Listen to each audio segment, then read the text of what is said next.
दोस्तों, इस कहानी को एक बार आपको ज़रूर सुननी चाहिए। जो लक्ष्मण जी 14 वर्ष तक वनवास में रहे थे।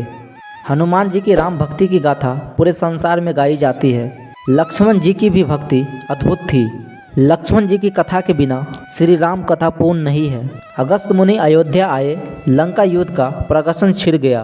भगवान श्री राम ने बताया कि उन्होंने कैसे रावण और कुंभकर्ण जैसे प्रचंड वीरों का वध किया, और लक्ष्मण ने भी इंद्रजीत और अतिकाय जैसे शक्तिशाली असुरों का वध किया। अगस्त मुनि बोले, श्री राम बेशक रावण और कुंभकर्ण प्रचंड वीर थे, लेकिन सबसे बड़ा वीर तो मेघनाथ ही था। उसने अस्थिर होकर इंद्र से युद्ध किया था और बांधकर लंका ले आया था। ब्रह्मा ने इंद्रजीत से दान के रूप में इंद्र को मांगा, तब इंद्र मुक्त हो गए थे। लक्ष्मण ने उसका वध किया, इसलिए वे सबसे बड़े योद्धा हुए। श्री राम को आश्चर्य हुआ, लेकिन भाई की वीरता की प्रशंसा से वो खुश थे। फिर भी उनके मन में जिज्ञासा पैदा हुई कि आखिर अगस्त मुनि ऐसा क्यों कह रहे हैं, क्योंकि इंद्रजीत का वध रावण से ज़्यादा मुश्किल था। अगस्त मुनि ने कहा, प्रभु इंद्रजीत को वरदान था कि उनका वध वही कर सकता था जो 14 वर्षों तक न सोया हो, जिनके 14 साल तक की किसी स्त्री का मुख न देखा हो और 14 साल तक भोजन न किया हो। श्री राम बोले, परंतु मैं वनवास काल में 14 वर्षों तक निमित्त रूप से लक्ष्मण के हिस्से का फल फूल देता रहा। मैं सीता के साथ एक कुटिया में रहता था, बगल की कुटिया में लक्ष्मण थे। फिर सीता का मुख भी न देखा हो और 14 वर्षों तक सोए न हो, ऐसा कैसे संभव है।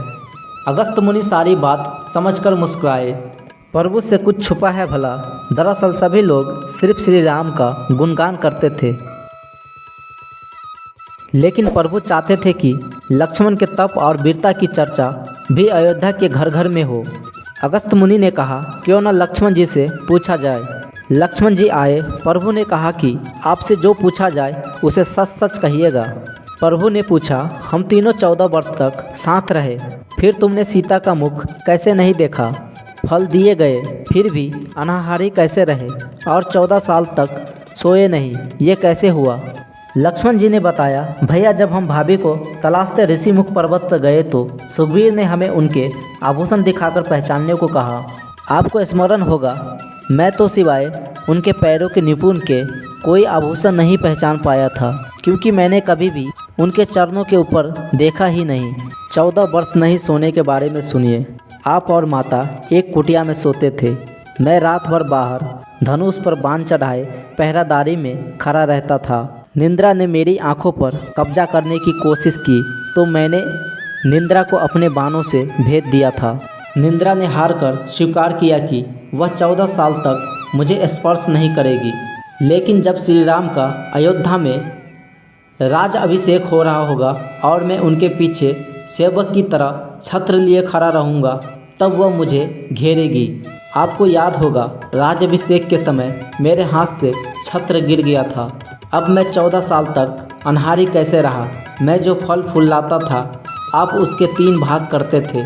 एक भाग देकर आप मुझसे कहते थे, लक्ष्मण फल रख लो। आपने कभी फल खाने को नहीं कहा, फिर बिना आपकी आज्ञा के मैं उसे खाता कैसे। मैंने उन्हें संभाल कर रख दिया है। सभी फल उसी कुटिया में अभी भी रखे होंगे।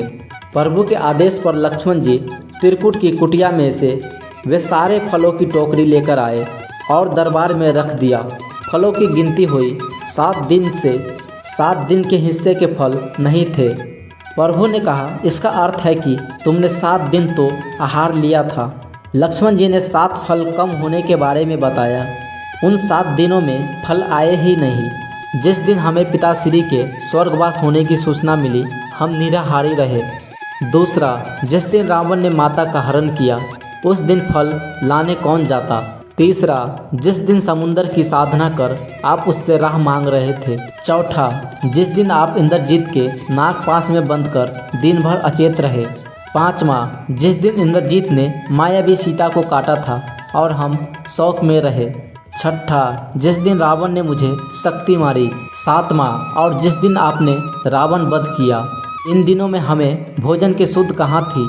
विश्वामित्र मुनि से मैंने एक अतिरिक्त विद्या का ज्ञान लिया था। बिना आहार किए जीने की विद्या, उसके प्रयोग से मैं 14 साल तक अपनी भूख को नियंत्रित कर सका, जिसमें इंद्रजित मारा गया। भगवान श्री राम ने लक्ष्मण जी की तपस्या के बारे में सुनकर उन्हें हृदय से लगा लिया। आशा करता हूँ कि भगवान श्री राम और लक्ष्मण जी की कहानी पसंद आया होगा। तो कमेंट बॉक्स में जय श्री राम जरूर लिखिएगा और वीडियो को लाइक, चैनल को सब्सक्राइब करिएगा। धन्यवाद।